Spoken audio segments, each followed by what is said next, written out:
Wala ng pambiling ulam kaya naman nangaarimuhan na tayong manguha ng gulay dito sa paligid. Bata pa nga lang ako nang matikman ko yung ganitong klase ng gulay, ang tawag baga dito ay lagikway.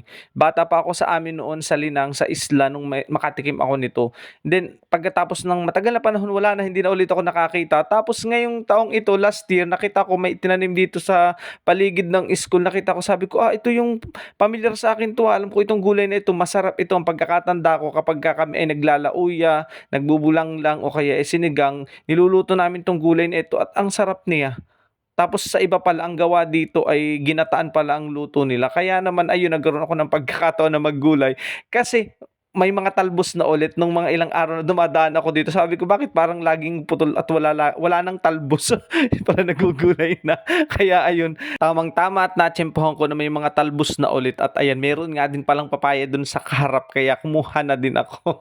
Napakahilig ko talaga sa gulay. Kung meron nga lang akong malawak na lupain ay baka puro tanim ng gulay at kung ano-ano pa. Kaya kahit sa bahay may mga tanim ako. Yun lang, follow for more.